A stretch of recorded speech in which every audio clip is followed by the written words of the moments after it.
Paul, we've all seen renegade cops and FBI agents and wrestlers. But what's a profession we haven't seen go rogue in an action movie that you'd like? Chair dispenser at a beach. The guy who hands out chairs, deck chairs to the tourists. Kowalski, get in my office.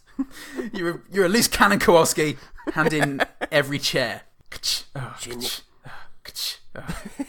You go. There's going to be a lot, mate. You know what kind of work I do, and that's why I've had it. Yeah, we know, mate. We know Kowalski. Pencil pushes up south. Yeah, great. Pencil pushes up south. Down Dorset, they don't know what I do here. They don't know what this city beach is like. The city beach. Come on, kids, we're going to go to the city beach. In Deptford. That's a nice sandcastle. Beep, beep. Ah! I've been stabbed and fucked. It's just a motorway, mate. It's not a city beach. I don't know what's wrong with you. Them bloody London tapes. They're bloody city beaches. Then some bloody maverick chair dispenser guy comes over and lobs a chair at me. Newspaper said it was the act of a hero. They said he'd handed them all in, but kept one. You can never get that last one off of him. He's a pro. Fucking love you, Kowalski. He might be a Rest in fucking peace. rogue, but he knew the rules. Rest in peace.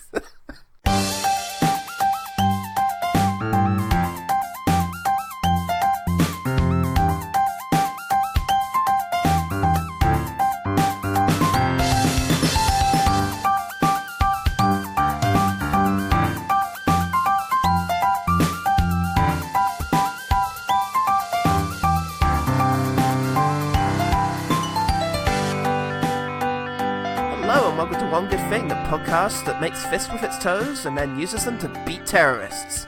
I'm Paul Gruber. I'm Punchman. That's a great name for a fucking rogue cop in these movies. Punch, get in here!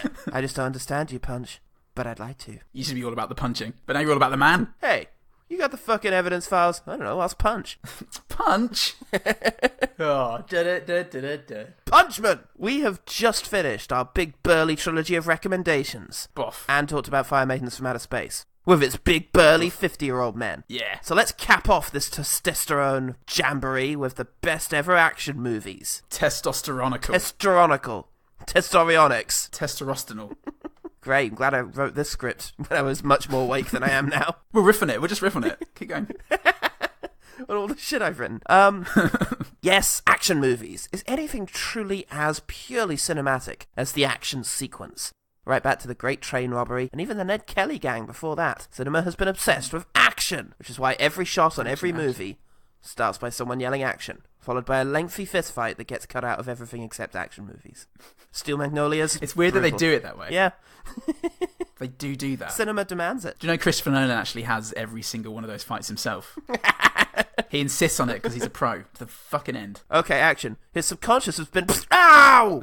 Nolan! You've murdered Leonardo DiCaprio again. Can't believe he's allowed to do that. But he is. He definitely is. We've all looked into it. Individually and together. We've seen The Files. Oliver Stone's film. I mean, it only raised more questions. His film, The Files, which we thought would, give us all the answers. Didn't. We will be counting down our picks for the best pissing action movies of all time. Blort. And along the way, talk about all the ways that we can be thrilled and spilled by the most fistful of cinematic forms. So for the sake of clarity and really convenience for us, we shall not be including westerns, superhero movies, historical epics, war movies, or hard sci-fi like Star Wars. Yeah, So anything with lasers is a no. If we were talking about those things, Sergio Leone, The Dark Knight / The Avengers / Winter Soldier, Russo Brothers stuff, historical epics, Gladiator, war movies, Saving Private Ryan has some really thrilling battle sequences in it. You got Seven Samurai in there. You got Braveheart. Oh yeah, and in terms of like hard sci-fi, we've definitely be talking about the Kylo Ren versus Rey fight at the end of Force Awakens, which is one of the best. And we'll get there. Things. We'll get there. We'll do a special just Star Wars one and Star Wars. Yeah. Hey, Sean Flow's calling me right now. I bet it's about this exact point. Just leave it, Sean. Fuck off, Sean, for a minute, would you? We'll talk about it. Okay. I was gonna answer it and yell and then hang up and then that'd be a thing. And then I realised that he'd have to wait 2 weeks to realise what that was. So because you wouldn't explain it. Sean, if you're listening now, just pretend that happened and it was fucking amazing. If you could just be pissed at Given for 2 weeks, that would be ideal. General state of being. So yeah, we're here to talk about Cops with a Grudge, bromancing bank robbers, and wizened martial artists and Jackie Chan. Now, let's have a couple of honourable mentions. Now, as challenging a person as Steven Seagal has become, he did used to have a lot of charm and a hell of a lot of talent. The movies to watch are his 3-word titles of the 90s. So that's Above the Law, Hard to Kill, Marked for Death, Out for Justice, and On Deadly Ground. Under Siege 1 and 2 are also quite fun. But that's it. At his peak, he was kind of like a Bruce Willis type who could fight. He had that kind of, oh, hey, kind of mentality. Oh! But he could, like, do fucking amazing Aikido. So, I do recommend those movies a lot. Especially, let me pick one out. Hard to Kill is great. That's the one where he is in a coma for 10 years or so. And then wakes up and, there's an action sequence involving him getting wheeled out of a hospital secretly. It's really fun. Which is wonderful. And that is the one with the famous blood bank line. You take that to the bank. I'm gonna take you to the bank, Senator Trent. To the blood bank. Fuck yeah. The Bon Iver EP. The Jeu de Vivre. The first ones that came to mind, really, outside of the caveats we've already given, Crank, Hardcore Henry, just examples of just pure fucking relentless, brutal action. Just off the wall, really crazy, and nothing reining it in for the duration. I just really love them. I kept thinking of films that would make me... that I remember sitting in the cinema and laughing throughout because of how over the top it was. And it's these two mostly that just that have achieved it every single time I've seen them. Yeah. They deserve a mention, and they should be seen to be believed. You gotta get your peepers on them. Another unfortunate omission is 2 of my favourite action heroes. First of all, the person I would have professed to be my favourite Asian martial arts star growing up, Jet Li. And the best films there are Fist of Legend, Hero. Hero's so fucking good. So good. Once Upon a China 1 through 3, and Fearless are all just absolutely incredible. But he just got pipped. And also no JCVD. I love the crazy Belgian bastard. And Yvonne... Your favourite Western martial artist. My very favourite one. I have so much time for JCVD, and if you had been on this list, it would have been something like Kickboxer, Bloodsport, which those 2 movies are practically identical, but people really dislike Bloodsport, and I can't remember why. I can never fucking remember the 2 apart, but I wonder if that's the one where Forrest Whitaker is trying to catch him. I hope so. Or Hard Target is just fantastic. But very good. All just squeezed out in spite of its mighty fires. Squeezed out like a trained martial artist in a leotard. Fuck yeah. Love how squeezed out you're looking. I really think Hot Fuzz deserves a mention. Yeah. For me, it didn't get into my top 10 because it's an homage. It's a very capable, competent homage to great action movies. I mean, it does it really well. The action is really well done. It's really thrilling, and it's got the comedy to boot. Makes it a really great overall action film. But I think for what it's doing, it can't be in the top 10 for me. That's fair enough. I have nothing from Japan or South Korea, even though the Japanese basically invented so much of what we now think of as the action movie, with the incredible works of Akira Kurosawa, Masaki Kobayashi, Kinji Fukasaku, Kenji Masumi, and more recently Takeshi Kitano and Takeshi Miike. Yeah, so Zatoichi was a very close one for me. It just that wonderful standoff style of samurai fights, which is just Japanese sort of martial arts cinema. Yeah. No, it's not. That's wrong. It's just very emblematic of that kind of genre. It's very exciting. Takeshi Kitano himself is just amazing. He's an extraordinary presence. It's hard to think of someone. I think I guess it comes down to like the John Wayne school of vocal control. Yes, he's such a physical presence, and he's lethal in this movie. And even though so much of it is slow paced, it's thrilling, absolutely thrilling. And having just recently seen Takeshi Miike's new film First Love, that went straight up there to one of my favourite action movies because it's a film sprawling in nature, myriad characters all converging on this one point, this finale at the end, and it just gets the right balance between humour, violence, and choreographed action. Absolutely. Without being too ridiculous in the Takeshi Miike style. It's a really, really great contender, but I also feel like I need to see it at least once more to properly assess its true place. Yeah, I think I saw both directors had really great work in the 90s with Takeshi Kitano, it was stuff like Violent Cop, which actually might be an 80s movie, and Hanabi, and films like that. Yeah, all of which So are just good. really great, but they're more thrillers than action, I think. And Miike was just a Yes. fucking madman in the 90s. Just whatever he wants. Just Dead or Alive, the Shinjuku Triad Society trilogy, just, really big stuff. Meanwhile, South Korean cinema is having its action renaissance right bloody now. Over the last 20 years, anyway. Oh. Movies like The Villainous, A Hard Day, The Man from Nowhere, The Chaser, Snowpiercer, A Bittersweet Life, City of Violence, The Thieves, Shiri, and of course my favourite film of all time, Old Boy. My last one, I really want it to be in the top 10 because I just adore the movie, and we'll see how I feel next week. But The Fifth Element is just one of my favourite sci-fi action movies of all time. I guess I could say because it's leaning into the harder sci-fi, the harder sort of sci-fi. Even though I do have a sci-fi movie in my top 10, it's mainstream. Are they shooting bullets? They're shitting bullets, mate. Fuck yeah, then that's all you need. Sweet. Fifth Element also does that, but it's very, very fun. The action has a wonderful bouncy quality to it. Yeah. which I really love in Luc Besson movies. That Bruce and Willis Leon, at I his- think, are definitely his best. Bruce Willis almost at his best. Certainly when he gave a shit. Yeah, Unbreakable. Also, every action movie I loved as a teenager seemed to be set in the desert.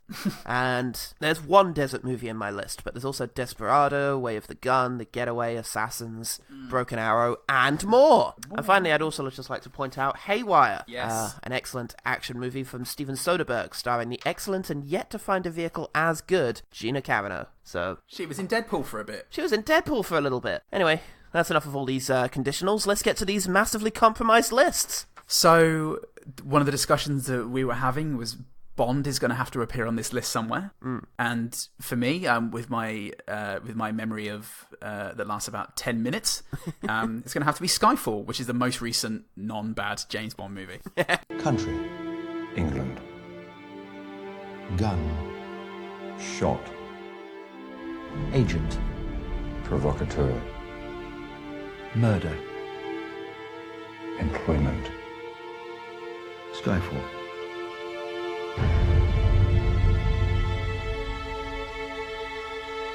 Skyfall. Done. For me, it's just a formidable villain, and the tension and the action just constantly ramps up. You're going from shootouts to sort of surveillance to a fucking London Underground train just crashing through the floor into the tunnels, and it just keeps climbing and climbing from there, and finishing with that the Home Alone. Like the Home Alone-a-thon at the end, where Bond's back to basics. We're still really in the midst of this subversive Bond, and it's just the perfect mixture. But it's the progression from the Paul Greengrass Bourne style, violence in Casino Royale, and then used really, really badly in Suntum of Qualis. Yeah, it's just the perfect mix, and you've even got Ben Whishaw in there, and his face alone is action enough. There are a whole bunch of bunch of Bond movies in there which are great and have wonderful action, but yeah, for me it's just the limits that it exceeds here for me, which really does it, really scratches that itch. Yeah, definitely. And I will say that as a kid, Bond was kind of synonymous with action. But the first of Bond I ever saw was a triple bill that was on late one night, and it was The Spy Who Loved Me, The Man with the Golden Gun, and then the premiere of GoldenEye, too late at night for me to stay up for, so they recorded it on VHS and I could watch it. And it was just, those are such quintessential Bond films. The gadgets, the kind of... And GoldenEye really stood out as the most violent. It's a really violent alternative to Roger Moore. Yeah. But that's always stayed with me. And Bond movies like, what's the one that Roald Dahl wrote? Oh, You Only Live Twice. That's a fucking great movie. Yeah. It's batshit insane as Bond goes to Japan and ends up with a army of ninjas assaulting a volcano base full of laser-wielding astronauts. It's absolutely insane. Oh, like in Austin Powers. Absolutely. Some men are coming to kill us. We're gonna kill them first.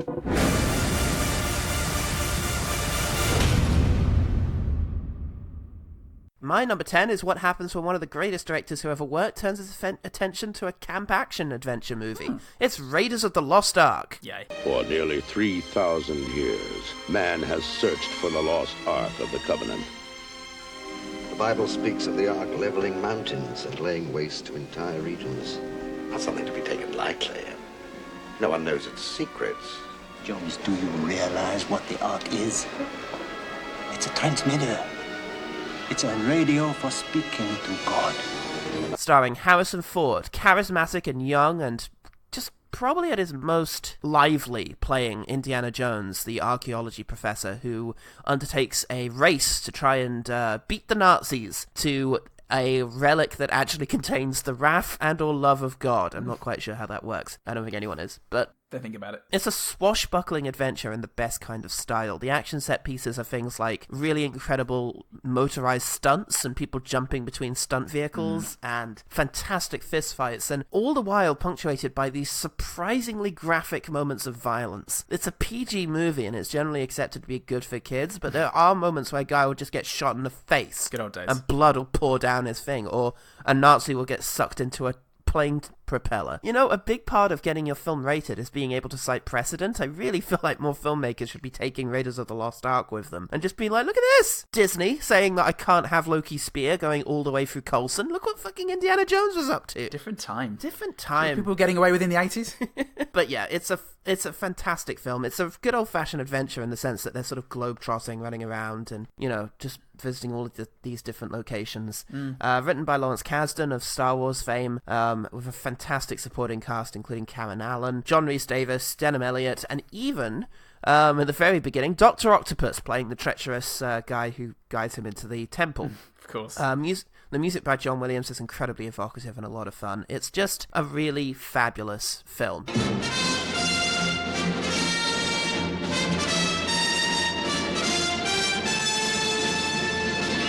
And it ends with the opening of the Ark of the Covenant, which is just one of the craziest things you'll see in a kids' movie. So Yep. yeah, I great remember fun. that. I definitely remember that the most out of any other part of Indiana Jones because I was about 10.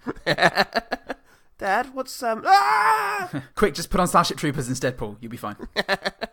Oh, good. That's my upbringing. Paul Verhoeven is my safe space. Satire.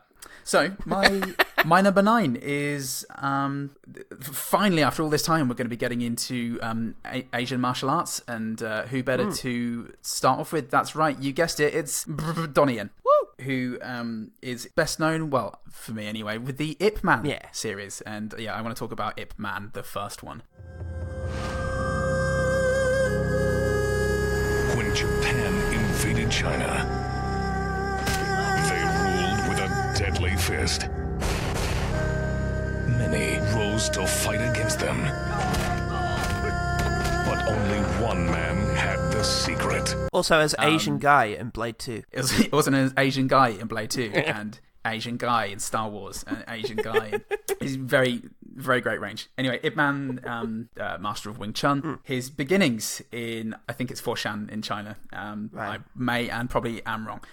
This is notable for some just truly astounding fight sequences. There's one where, the most famous one is in the karate dojo. It's during the Japanese occupation of China, and people are working for scraps and under Japanese rule, and he goes in and watches some of his countrymen just being absolutely obliterated by this Japanese general who's just fighting Japanese karate against Chinese kung fu, and the rage with which he dispatches these people. And it's one of the only times that I've seen a fight successfully show somebody fighting several people at a single time. You watch him move and defending the blows of several people, and you actually believe it. It's not just one person rocking up and then getting knocked over and then the next person. What Donnie Yen manages to bring to this role is just the pure brilliance of a martial arts master. It's also fairly well acted for a kung fu movie. And just watching Donnie Yen fight in general in any film really is just such a sight to behold.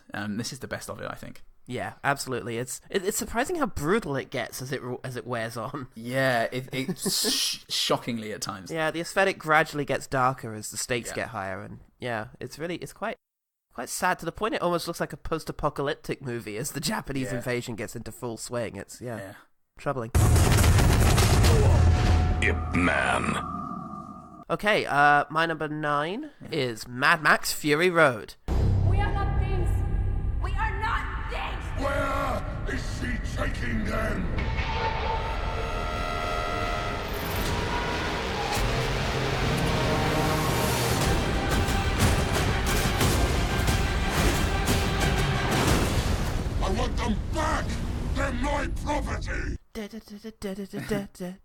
I'll just do that.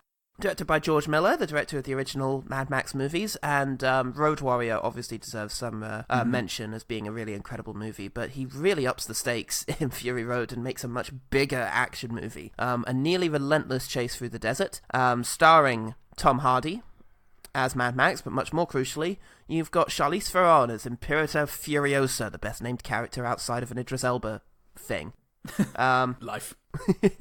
Also brilliant, just supporting characters like Nicholas Hoult, Rosie Huntington-Whiteley, surprisingly, and Riley Koff, and Zoe Kravitz, and Abby Lee. Anyway, Courtney Eaton. Brian Brown in it. Brian Brown. Fantastic score by Junkie XL. Yeah. Really quite memorable. And it's just a film. It's a Mad Max movie that has a themes and analysis page on its Wikipedia, which just says so much. It's trying so much. It's a whole world, a beautiful, incredible world that includes words like gas town and bullet farm and just, you know, the fucking, what are they called? The war boys. Yeah. Just everything about it just feels fabulously well thought out and fully developed. And it's just a relentlessly exciting action movie. It's this incredible exchanges, just little moments that when you're watching it, you're just delighted that you're at this bit. And yeah, the action takes the form of incredibly ambitious stunts, massive set piece explosions. Oh man, it's just so much fun. It's such a fun premise as well that it just continues to excite. And yeah, it's just a masterclass in how to actually drive a story forward with action. Yeah. Almost every exchange has an impact on the plot. It makes it feel significant, every moment of it. And I think that makes it one of the best. Yeah, great. It's one of those films that will never date, I think, because the practical effects are just so perfectly done. Yeah, absolutely. There's a couple, you know, the big sandstorm thing is a bit hokey, but it's so stylized that I think that forgives a lot of it.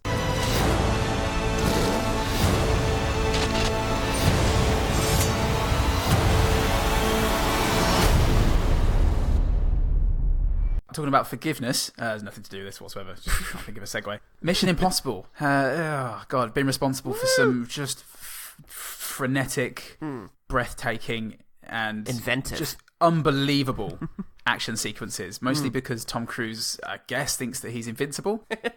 Prove him wrong. Come on, prove us wrong, Tom.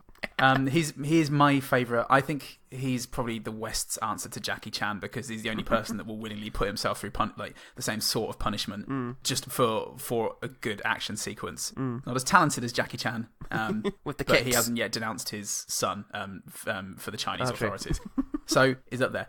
Anyway, Mission Impossible 3, 4, 5, and 6 are all really fantastic action movies. 1 and 2 have their strengths, and 2 definitely has its weaknesses. Anyway, if Fallout is the better story or not is up for debate. I'm not sure, but the action...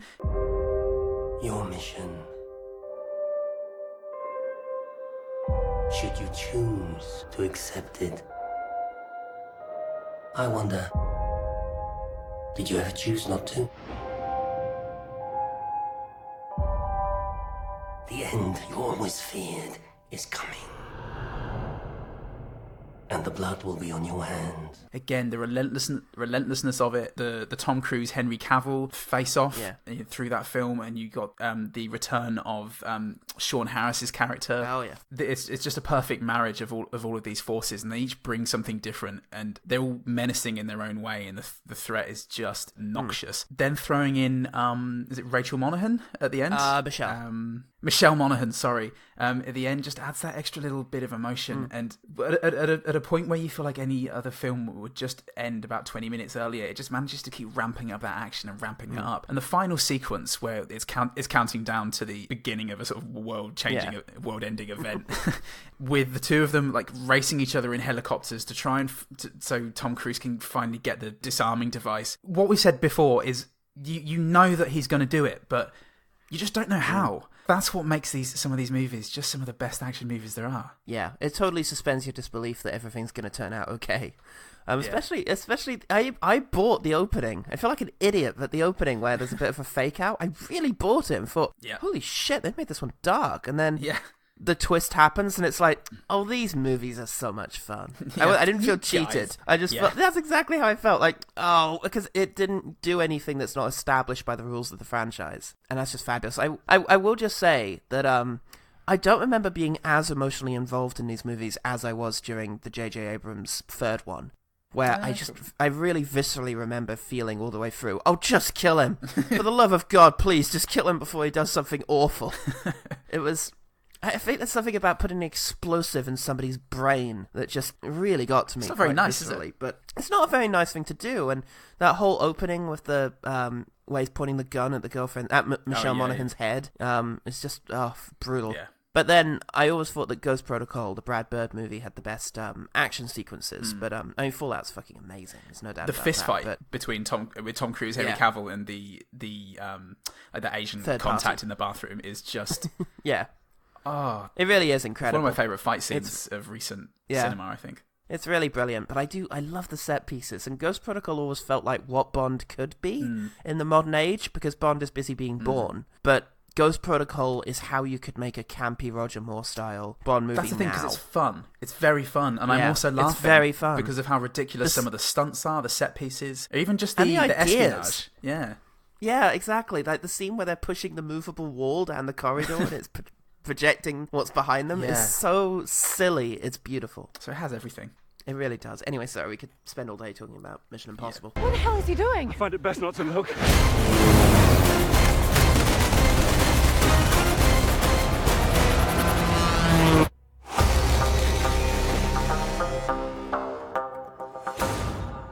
My next one is another person we could spend all day talking about. It's Christopher Nolan. I can't have his Dark Knight movies because of reasons. So, but entirely, unmotivated by that. Inception is just one of the best action movies ever made.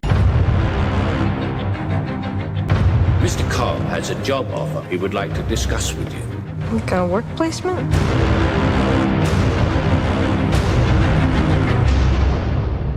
Not exactly. It's one of the most ambitious. It has this beautiful premise, which people say, oh, it's not that intelligent, really, once you get the hang of it. But that's what Nolan does, is he makes films that are really actually quite complex, but it makes it seem like it's not that hard. Yeah. If you actually break down what's going on in Memento or Dunkirk, you'd think there's no way of making this work, but he does, with a great deal of talent and intuition. And in Inception, he's cutting between these multiple different levels of dreaming so naturally, and in such a way that you just accept it. And it's an incredible action movie. The gunfights are fantastic. He's really changed his stance on how to lay out an action scene since Batman Begins, where, he was a bit too close to the action, a bit too cutty, and, there's problems, and there's still issues with the way in which he composes action. Specifically, I always see GIFs of, fights from The Dark Knight Rises, which very clearly show people around just sort of standing and waiting for their turn. But the thing is, and it's the same is true of The Last Jedi, I never noticed those guys. Yeah. And I think that's the tell, is yes, there's shit in the frame, but I think it's just the difference. Some people will stare at the main character, like I do, and the fancy shit they're doing. Others will be idly searching the background for things that are wrong. If you're into it, then you're not going to be looking for plot holes. And exactly. It's the same with things like that. Yeah. And if you're out to prove Christopher Nolan's a cretin, then... Well, good luck to you. But I love Inception. It's got this big ambitious plot about trying to plant an idea in somebody's head whilst they have a militarized subconscious, which is a brilliant fucking concept. Everything that happens in the hospital level with Tom Hardy sort of Call of Dutying his way through it is just amazing. I love Arthur in the hotel fighting people in increasingly complicated gravity situations. Oh, yeah. It's just one of the most stunning action sequences. One of the best fights ever put to film, and I remember really viscerally in the original, the first time we saw it at the IMAX, there was a round of applause after Arthur manages to finally shoot the guy. So yeah, and that big Hans Zimmer soundtrack, which is one of the best action movie soundtracks ever composed, as soon as it starts up, you just feel that frisson of excitement, like, oh fuck, it's coming. Oh man, yeah. I mean, one of my favourite films of all time, just no question. Yeah. It deserves to be in there. Absolutely. You mustn't be afraid to dream a little bigger, darling.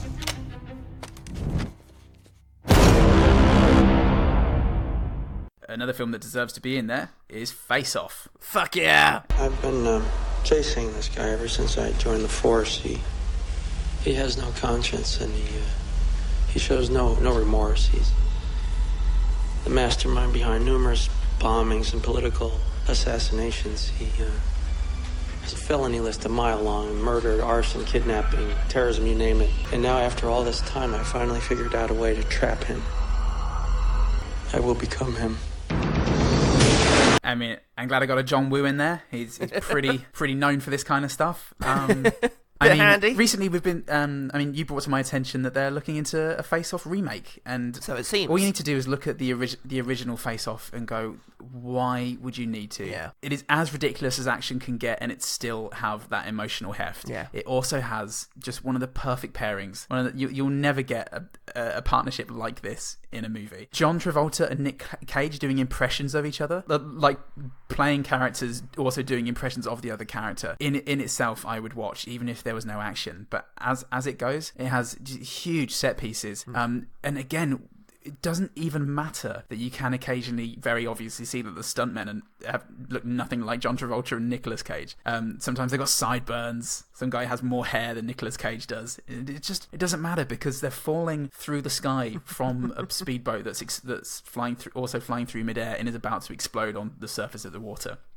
And like the force of the action itself, just very easily matched by the force of Travolta and Cage combined. And I can't imagine this story being anywhere near as successful without those two people in there. John Woo is very, very adept at gunfights. He's got his stupid sci-fi concepts down. There's bread and butter. And it's a film that doesn't feel its length.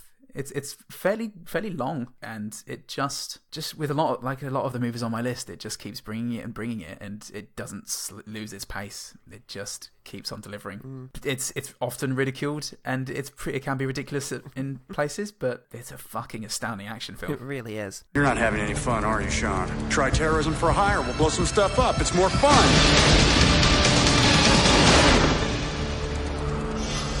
Plan B.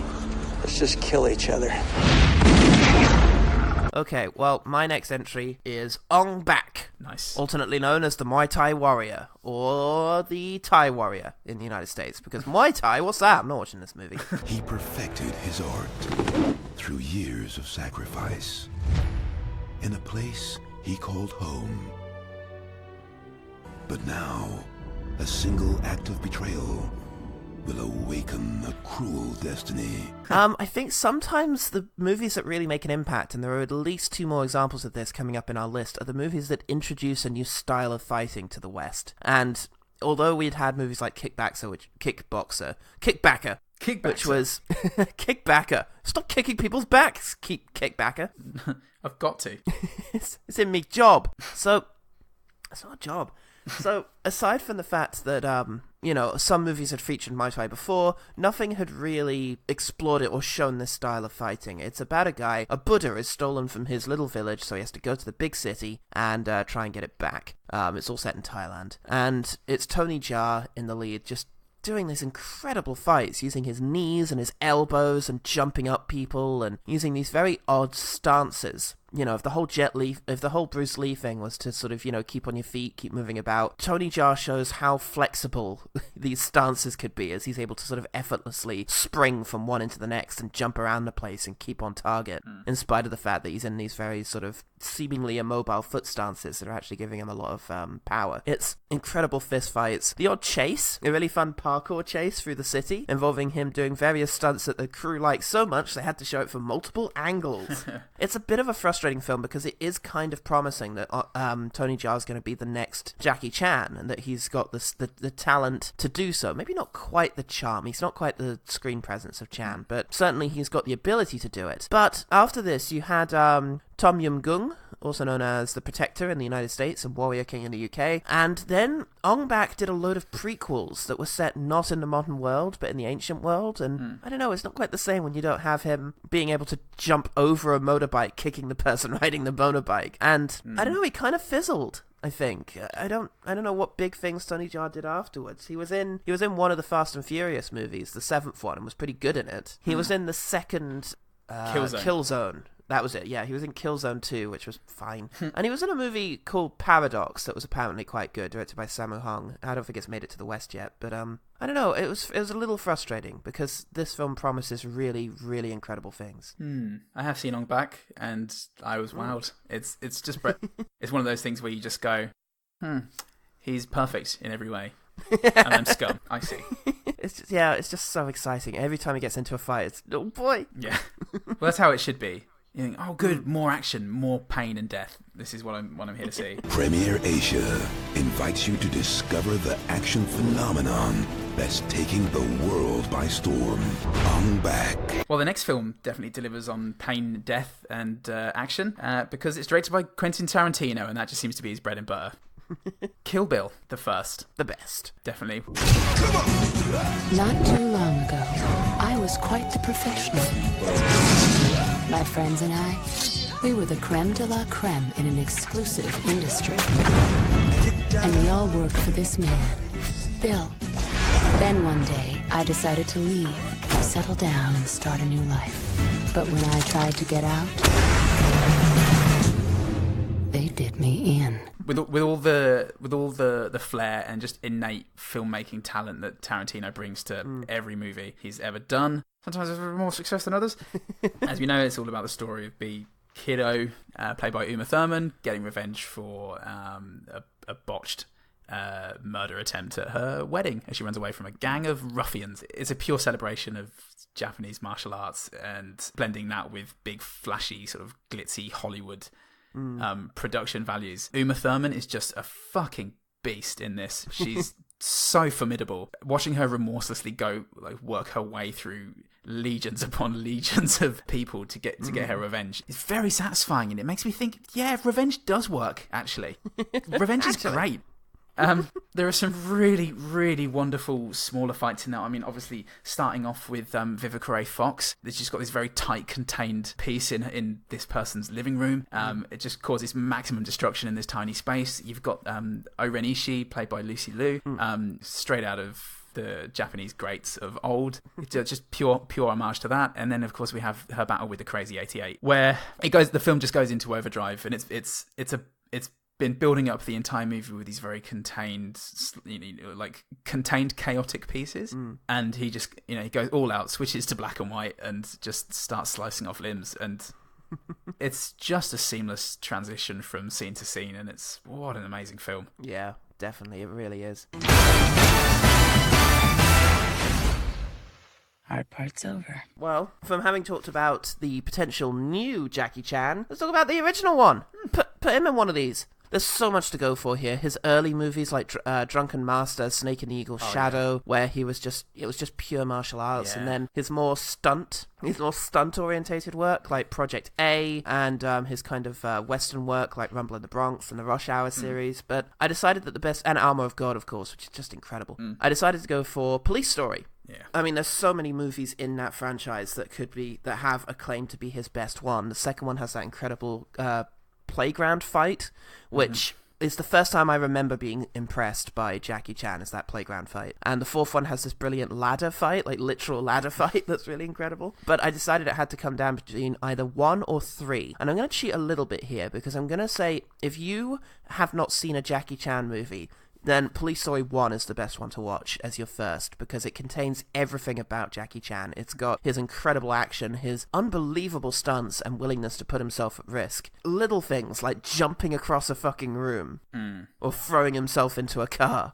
Just tiny moments. And it also has an incredible opening action set piece of cars going through a shanty town. It's a really stunning work, and the mall fight at the end is brutal in a really sort of The Raid style way. But in terms of the movie that is my 6th favorite action movie of all time, I'm going to go with Police Story 3 Super Cop. In the crime capital of the world, where an army of criminals has taken over, there's never a cop around when you need one. But when this cop's around,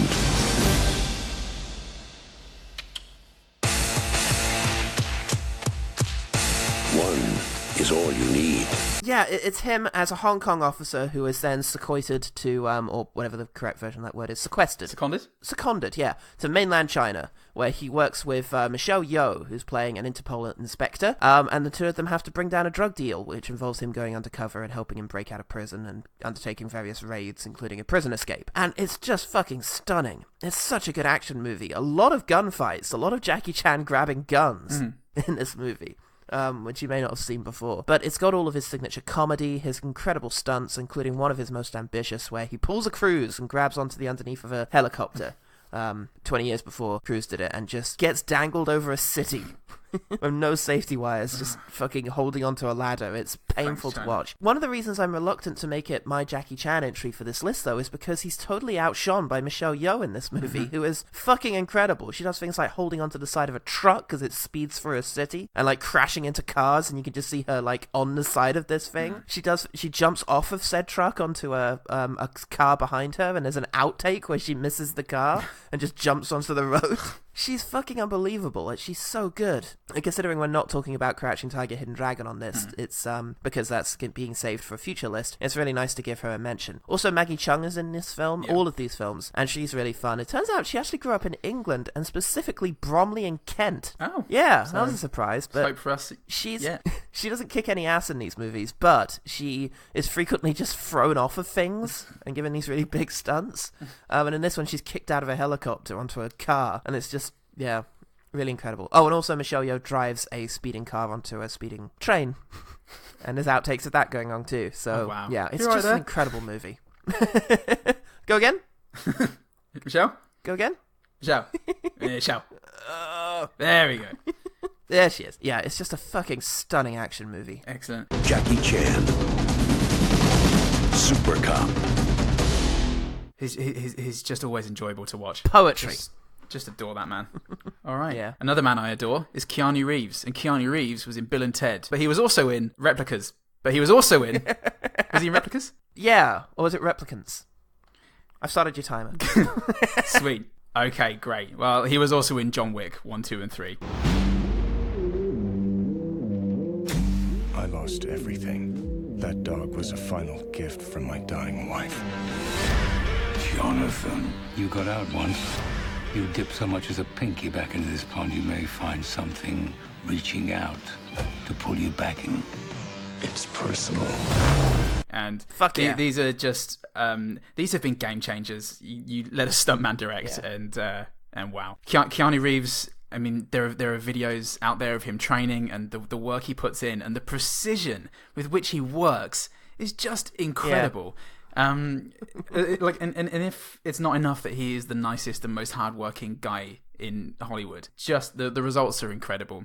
From the very first movie, we were talking about this the other day when it's hard to put the second and third above the first because, from the first time he shows his talents, taking out those guys who come into his home, and then you've got the nightclub scene where he's just very, very, very capably taking people out. It goes into that thing again of it being so much fun that I'm laughing the entire time. It's incredibly brutal, but the laughter comes in the same way as it comes. It's not. It comes at night. The night comes for us. That's it. You're just every time there's a new action scene, you're going. Because you can't wait to see what he's going to do with the surroundings. What's he going to get thrown out of? And what's he going to use to murder a whole room full of people? Is he going to use that cup of water? Yeah. He might. And that's the really fun thing about this. He's a resourceful killer. And they use that resourcefulness, and you're aware of that. And whether you're aware of that overtly or not, you're still wondering consciously or subconsciously, what's he going to do next? It could have been a standalone movie. I'm glad it wasn't because I've had a lot of fun out of these. Yeah. But it could have because it just did everything it needed to do. Fantastic, yeah. I mean, just the first time you see him get into a gunfight, it feels like you're seeing gunfights for the first time. He's completely reinvented it, and the nightclub sequence is just one of my favourite ever moments that I've ever seen put to film. And the home invasion is actually really cool. Yeah. The first time you see him engage is just, oh man, what a movie. People keep asking if I'm back. Yeah, I'm thinking I'm back. I'm not afraid of John Wick. Uh-huh. How good's your laundry? No one's that good. I thought not. Okay, for my next movie, we're sticking with Keanu Reeves. What? Yeah. It's Jan de Bont, the director of The Haunting and Twister. It's his film, Speed. Whoa. Speed. All right, pop quiz. Airport. Gunman with one hostage. He's using her for cover. He's almost to a plane. You're 100 feet away. What do you think? Shoot the hostage. What? Go for the good wound and he can't get to the plane with her. You're deeply nuts, you know that? All right, gentlemen, what we have here are 13 passengers in an express elevator. Bomb's already taken out cables. Bomber wants $3 million or he blows the emergency brakes. Anything else that'll keep this elevator from falling? basement. He can strike anywhere, at any time. Will the mystery guest please sign in? Why are they messing with me? Do they think I'm doing this for fun?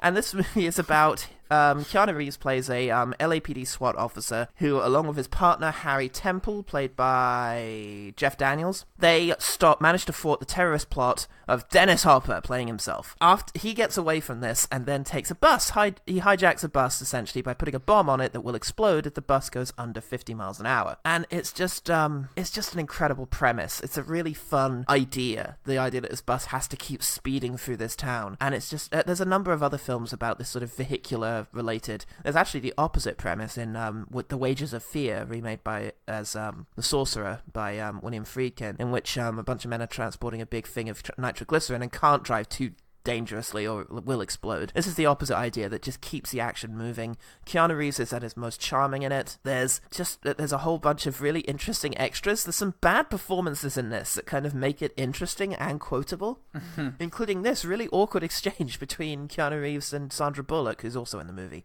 It's a game. If he gets the money, he wins. If the bus blows up, he wins. What if you win? Then tomorrow we'll play another one. But I'm not available to drive tomorrow. Busy. I don't know what was going on that day of filming, but in any case, this is just a really fabulous film with a very fun bad guy, an incredible premise, and some really good set pieces that just, it just keeps escalating. Christopher Nolan cited this as one of the many sort of, I guess he had a flavor board full of stuff that he wanted to influence Dunkirk, and this was on there, and it's just a kind of relentless movie and a really fun kind of premise. It's fantastic. Keanu Reeves, Dennis Hopper, Sandra Bullock. Pop quiz. You have a hair trigger aimed at your head. What do you do? What do you do? Speed. Get ready for rush hour. Well, on to Keanu Reeves. He was in Siberia, but as well as being in Siberia, he was in Knock Knock. And as well as being in Knock Knock, though, he was also in The Matrix, which fuck yeah is my potentially sci-fi, but it's fuck off. And Reeves appears 3 times in our fucking list. And I mean, that's because of his hard work, Paul. And without him, there's a whole arm of meme culture, and also just some of the best films I've ever seen in my entire fucking life. Just wouldn't be here. It'd be The Matrix with Will Smith. So I thought you were saying we wouldn't be here. None of us would be here if not for Keanu. He fucks all of our mums. Whoa. Have you ever had a dream, Neo, that you were so sure was real? What if you were unable to wake from that dream? How would you know the difference between the dream world and the real world? What is happening to me? The answer is out there, Neo. It's the question that drives us. What is the Matrix? So, The Matrix, one of the greatest action movies of all time, one of the greatest, most memorable movies of all time. Should have been a standalone film, but that's nothing to do with the action in this movie. Choreographed by Wu Ping. Yuan Wu Ping. Yuan Wu Ping, that's it. Who is responsible for? Paul, tell me. Iron Monkey back in the day. I mean, he choreographed most of the action sequences in the late 90s and early noughties. But he did some fantastic. I think he did a couple of Jackie Chan's choreography, actually. Yeah, sounds... Confirm that before I make wild assertions. Right. You go on. Yeah, so it's memorable for the bullet time, for the Matrix itself, for what that allows our beloved action heroes to do in this movie, and achieve with their fight scenes. And, it's probably not the first to do these kinds of things outright. Everything's always a little bit derivative, and I'm sure there's something there, but to do it so well and to bring it to the forefront, it is just, how else can I say very good? It's very good is the thing. Yeah. It's very, very good, and it's in a reality where anything is possible, and they realise that, I think, through the action. Yeah. It's fucking good. It is. That sort of kung fu scene between Keanu Reeves and Morpheus is still a lot of fun to see on the big screen. And yeah, we both saw it actually this year for the 20th anniversary in our respective hometowns. Currently. Absolutely. And that lobby shootout is still just, it really gets you excited. Unfortunately, no one can be told what the Matrix is. You have to see it for yourself. Yuen Wu-ping did choreograph Jackie Chan in Drunken Master early on in his career, before I guess Chan put together his own stunt team. But he also choreographed the action in Crouching Tiger, Hidden Dragon, Kill Bill Volume 1, Kung Fu Hustle, which is fantastic. Oh, yeah. And Ip Man 3, curiously. So, Good. he's been around the place. Old Yuen. He also, and he directed Snake and the Eagle Shadow, so there you go. Oh, okay, cool. Speaking of China, my next film is something that John Woo did before he came to America and started telling Nicolas Cage what to do. Successfully. He made a bunch of really incredible Hong Kong action movies, including stuff like Bullet in the Head, Better Tomorrow, oh, God. The Killer, which was a very close contender for this, but I've gone for Hard Boiled.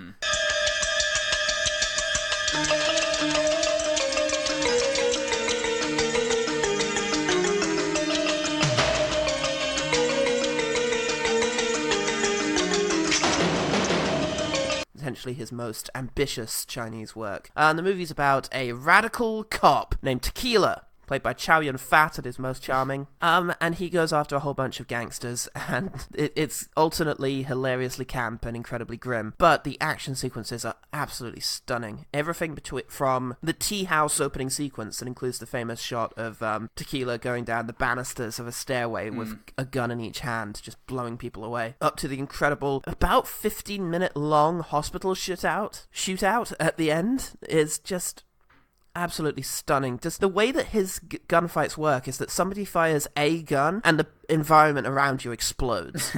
Yeah. It has maximum impact. If someone's firing even a little 9mm MP5 machine gun, stuff is going to explode around him. Yeah.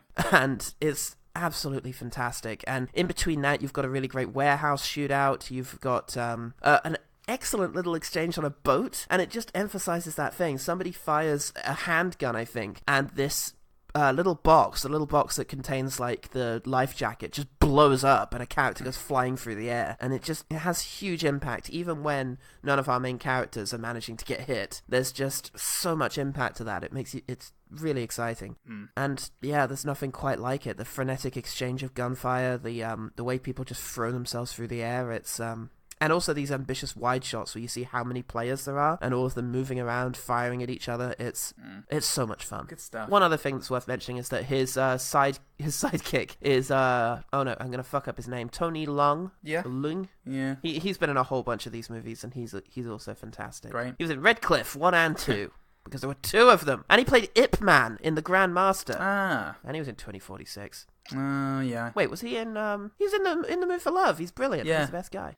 Yeah, I know Tony Leung now. He's coming back to me bit by bit of his beautiful face.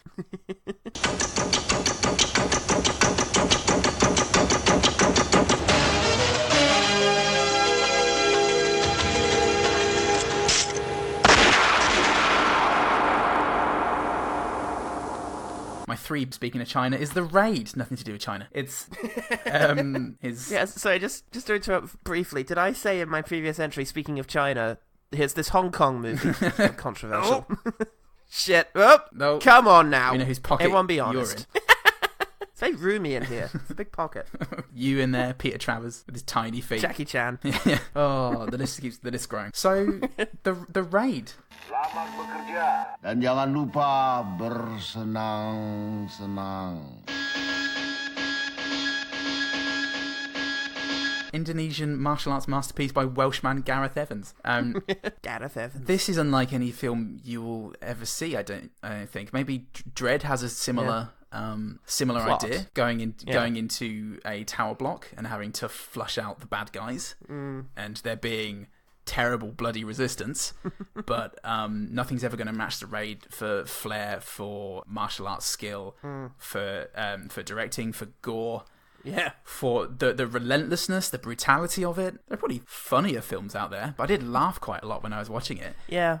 Oh, Roger Ebert gave it 1 out of 4. Oh, yes, he did, and I've read his review. It's wrong. Iko Uwais, and however you pronounce it in Indonesian, and then Yayan Ruhian as Mad Dog. Fuck yeah, he's the best. I mean, both of them bringing their own very distinctive styles to the piece. Iko Uwais is like brutal but extremely ordered, and it's just a very clear sort of force for good, like wiping his way through this tower block. And oh fuck me, just saw it a second ago. Yayan Ruhan was is frenetic, chaotic, just completely unbridled. Much in the same way as seeing Min Sik Choi in any scene as a bad guy. You feel immediately unsettled whenever Mad Dog's on screen, because it doesn't matter that whether he's in a room full of 10, 15, 20 people. So as well as bringing in all these characters with all these, especially these two people with their very distinct fighting styles, it is just such a fantastic, cohesive piece that doesn't lose pace for a second. Yeah. One of my only complaints with the Raid 2 is that it's two main complaints is overlong and a bit too twisty at times.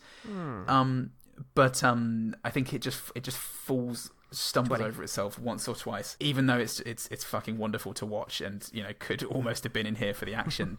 What the Raid does, it goes with an idea, it takes it in his teeth, and then 90 minutes later it's done. You're sweating, you're covered in someone's fluids, and you're actually quite okay with doing it again. Absolutely. I mean, I will say I absolutely adore the Raid 2. It's it would be a very tough thing. I think the action sequences of the Raid stick out a little more, especially the fight in the meth lab, where they're just jumping onto tables, throwing chairs at each other, and kicking each other's legs out from underneath them.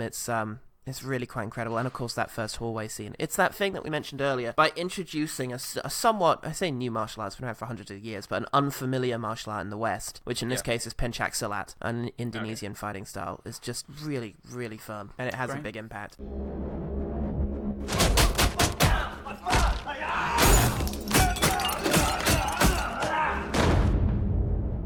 Okay, my number 3 is just we're getting into movies that I would just be up for watching literally any time. It's Heat, Michael Mann's Heat. You search for the scent of your prey, and then you hunt them down. That's the only thing you're committed to. It keeps me sharp, on the edge, where I gotta be.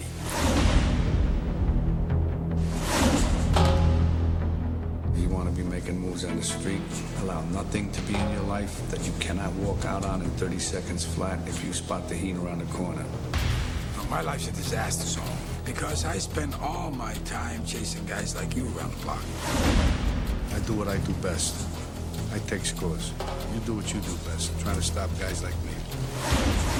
A fucking incredible heist movie that only really has a handful of action beats in it, but it's just as a premise is building tension throughout and just escalating and building until we get to this incredible shootout along the streets of downtown Los Angeles. It's Al Pacino and Robert De Niro both on top form. De Niro's this sort of wounded, very insular kind of badass, and Al Pacino is just this screaming fucking madman.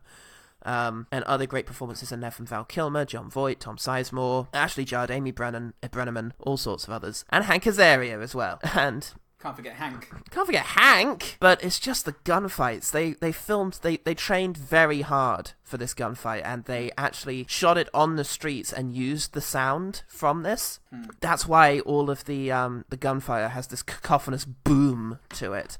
I saw it upstairs at the Prince Charles, and the first action sequence where they hijack a money truck, where they just slam their truck into the side of it, that was so fucking loud that I thought I was going to have to leave, and it just really created this huge impact to all of the action sequences, and it's a really beautifully stylized film. Nolan has cited it frequently as an inspiration on movies like The Dark Knight, and it's just stunning. It's a really stunning film with a really great energy to it. If you want a really good trilogy, actually, you can line up Michael Mann's Manhunter, Heat, and Collateral. That's a movie he made in the 80s, 90s, and 2000s, and they're just a brilliant impression of sort of LA at night, it feels like.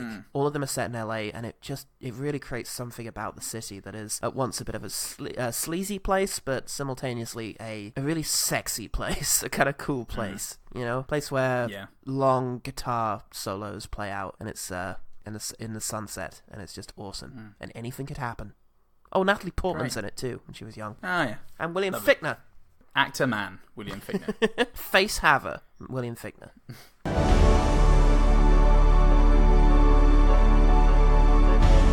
Pacino, Robert De Niro, Val Kilmer in a Michael Mann film. Heat.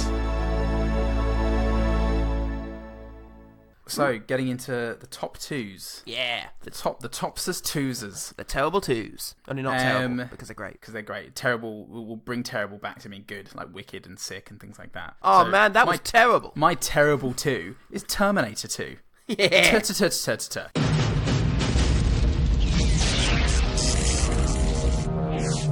Same make. Same model. New mission. Once, he was programmed to destroy the future. You don't know what it's like to try to kill one of these things. Now, his mission... Get down.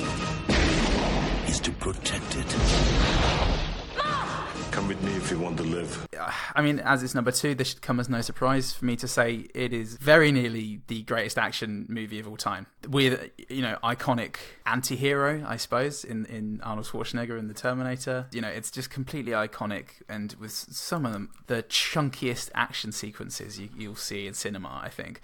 With the motorbike and truck chase, there's just so much peril, and just every collision and every impact, it's just so juicy and chunky. Yeah. And Sarah Connor is a fucking badass in this. Linda Hamilton. Yeah. I mean, James Cameron and his strong women. He bloody loves them, doesn't he?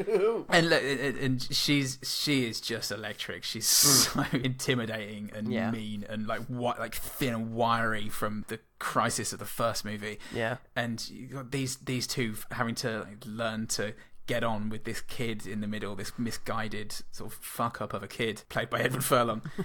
and then you've got Robert Patrick as the T-1000, and it's just the unstoppable villainy of him. The combination of all of these in any showdown between the two Terminators. Yeah.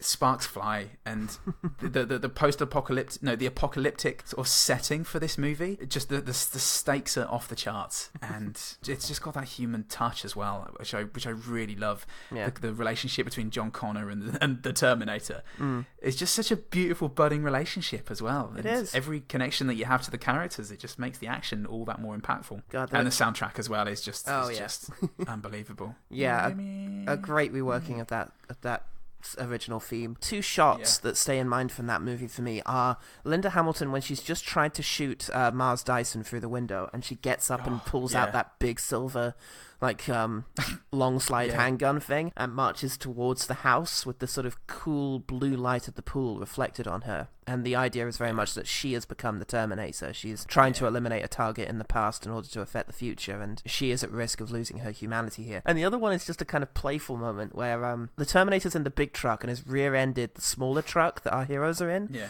And Arnie just gets out, he's got a machine gun, just strides over the bed of the truck, over the bonnet of the truck that's pushing them, and just bends down and starts shooting into the windshield at the T-1000. Yeah. And it's all one shot, and it's just really fantastic. Arnold Schwarzenegger. Terminator 2, Judgment Day. This time, he's back. For good. Trust me. That's chunky. That is chunky. Okay, speaking of chunky, I think it's time we talked about Bruce Lee. I think it's time. I think we better get into this now. With Bruce Lee, you can pick any of his very short, tragically short filmography, really. Maybe except Big Boss. But you could pick Way of the Dragon with his excellent nunchuck fight and the fight against Chuck Norris. Was that Way of the Dragon? Yeah, The Chinese Connection is also called. Or you could have, I'm missing one, Fist of Legend, where he takes on a whole sort of school full of martial arts students. It's utterly incredible, but the one I have to go for is the one that introduced me, and I think most of the world to him, which unfortunately was his last film, Enter the Dragon. Roper, Williams, and Lee, the Deadly Three, penetrate the secret chambers of an evil island empire. What do you know about Han? He lives like a king on that island. This is Enter the Dragon, the first martial arts film produced by a major Hollywood studio. A film in which Bruce Lee plays a secret agent, kind of, or at least he's employed by the British intelligence in order to go undercover in a martial arts tournament in order to defeat a drug-dealing kind of drug baron who is obsessed with martial arts. And whilst he's there, he meets up with John Saxon, 70s man, playing Roper, and Jim Kelly playing Williams. Fuck me, it's just so amazing. This movie is iconic for a reason. The fight sequences are incredible. It's everything that's fantastic about Bruce Lee's earlier movies all rolled into one. His incredible charisma that man has, and unbelievable style, which is still kind of unmatched when it comes to fight sequences. Just the idea of one kick, one bad guy on the ground, and he can do like several of them a minute. And a minute isn't that great. He can do like six kicks a minute. 6 kicks a minute. He's got to lie down for a bit in between minutes, but fuck me, he can just rattle off these kicks like a machine gun, and it's incredible. And the sequence where he's underground fighting all of the henchmen with his, the nunchucks and the staff,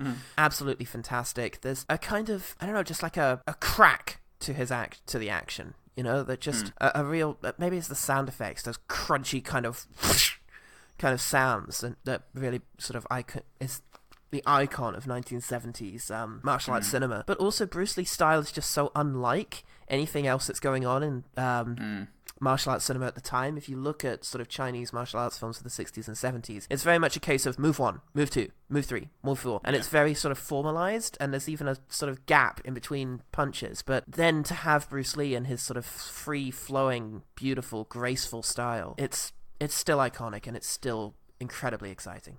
Where the world's greatest martial arts athletes meet the ultimate challenge with the most ancient and deadly of weapons, the human body. Enter the Dragon from Warner Brothers.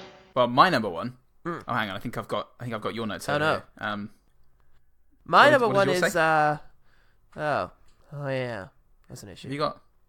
I think we've got. Have you got my notes? I think we've both exchanged and consumed notes, because the thing is, although we were both tasked with completing a list of greatest action movies ever, and we were going to try and avoid duplicates, neither one of us could fucking stomach the idea of putting a list together with the word action anywhere near it and not having the same number one. Yeah. This number one is just the number one. And I think probably we should both say it. Okay. 5, 4, 3, 2, 1. Surf Ninjas! Remake of Point Break.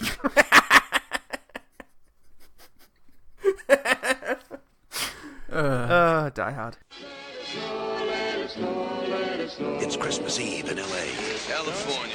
Is Daddy coming home soon? Well, we'll see what Sammy can do, okay?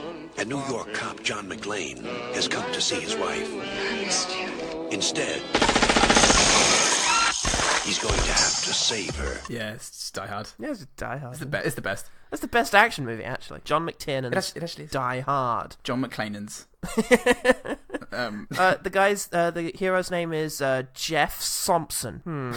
My name's John McTiernan. How about it's John McClane? Clanen? Let's just stick with McClane. Alright, doesn't sound like John McTiernan, though. Took it too far. Oh, and Jan de Bont, incidentally, speed director as cinematographer. Oh, great. Learning the ropes. So, starring Bruce Willis, Alan Rickman, Reginald Val Johnson. Yep, all at the height of their powers. You'll never get better Reginald than this. Villain and hero, for one thing. Yeah. Just so much fun. Great interplay. The streetwise, smart talking, no nonsense cop. Yeah. Oh! Hey! He's walking here. And Hans Gruber, the sort of harsh, formalized British German. Who I assume just tricked everybody into thinking he was German, had a German guy speak on the phone to get hired, and then it's a very American action movie thing. Don't actually go and hire a real person from that country, because my God, their cultures are different to ours. They'll do things with our women. If you can unite a British and German threat, that really is just a fucking top line for an American action film. My favourite, the line of his that always comes to mind when I think of his performance is, "Hunt that little shit down." It's full of wonderful flourishes. His little night fever thing that he does when he walks out of the office and just fires a shot into the air. His leg jerks out as though he's on the dance floor with John Travolta. And the iconic lines of, "Now I have a machine gun." Ho, ho, ho. And then him just playing some American dude. Oh yeah. Oh God, you're one of them. Yeah. Oh no. It's so you don't work for Takagi. Fuck me. We could just do this movie. Yeah, I know. There are so many iconic lines. And we were discussing like iconic action moments, and I can think of flashes. Yes, I know that, like there are some stunning action scenes. But it is more about the scenario and just the overwhelming momentum of the piece. It's like Speed. There's no, you're not going to get YouTube best gunfight ever, Die Hard, because there's little moments. There's the bad guy on top of the table and McClane under the table, which is great. There's a couple of fist fights, and there's nothing terribly well choreographed or dynamic, but it's just the overall sense of adventure. The idea of one good guy building for a bag full of bad guys, got to try and solve the situation. His wife is a hostage. And I actually rewatched it at Christmas, and the thing that struck me... Best Christmas movie also. Best if we were to do a Christmas top 10. Oh, God, Number one. Number 1, Die Hard. Number 2, Silent Night, Deadly Night 2. But yeah, it's just...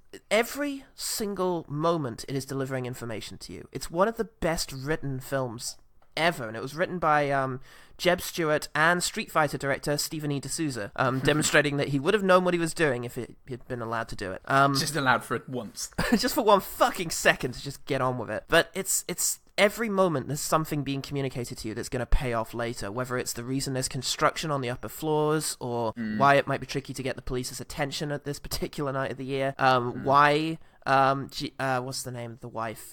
Holly! That was it. Holly! Why Holly is going by her surname. Why Holly is going by De Niro instead of McClane, thereby making it harder for Rickman to figure out who she is. Just, it's constant. Everything is going to pay off.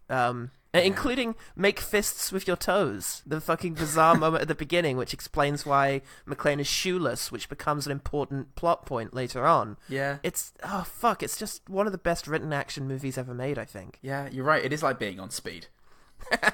It's also my dad's favourite movie of all time, and I love that we get to connect on that, because our tastes just differ wildly. Number 1, Die Hard. Number 2, White Chicks. Well, he looked through the list and going, oh, that's a great film. What, the list of episodes we've done? Wait. Yeah. Just going, why are you doing this about Jack and Jill? It's great. So to think that we can veer so widely apart and then just converge at the apex, which is Die Hard, is really good for me and the apex of all movies. My problems with my family. It really makes them tolerable, and I think, and I also have a big soft spot for the second Die Hard and the third one, which I rewatched recently and didn't quite hold up as well as teenage me would have hoped. It does actually feel like someone trying to do an impression of a Die Hard movie in terms of the script writing. Some of the lines, and especially the score. Michael Kamen's score, incidentally, is one of the all-time great action movie scores. Yeah, there's not much else to be said about the original Die Hard. It's just absolutely earns its place as one of the best-regarded action movies of all time. He's an easy guy to like. Come out to the coast, we'll get together, have a few laughs. And a hard man to kill. Bruce Willis, Die Hard. Got invited to the Christmas party by mistake. Who knew? Paul, how can people hear about One Good Thing? You can do so on Facebook, Twitter at ogtpod. You can send us an email at ogtpod@gmail.com. When we put the call out for the OG team, it does happen. It definitely happens. All right. I'm not Jesus, actually. I'm close. Look, you know the Pauls. You know the Paul boys. We're here every week. We're never going to go away. There's a hurricane going on right now. We're never going to go away. I've nailed myself to the floor. We're here for life. Work around the Paul boys. Build around us, cities. I'm Paul, nailed to the floor. I'm Paul, nailed to the head. Bullet to the head. Action movie. And remember, one good thing about the best action movies ever made is Jan de Bont was often involved. And in The Haunting. No, it's Keanu Reeves. Fuck me. The best thing about the best action movies ever is Keanu fucking Reeves. Yeah. And just everyone else is just flecked by his own glorious cum. Did we mention Con Air? Con Air's good too. Oh, yeah.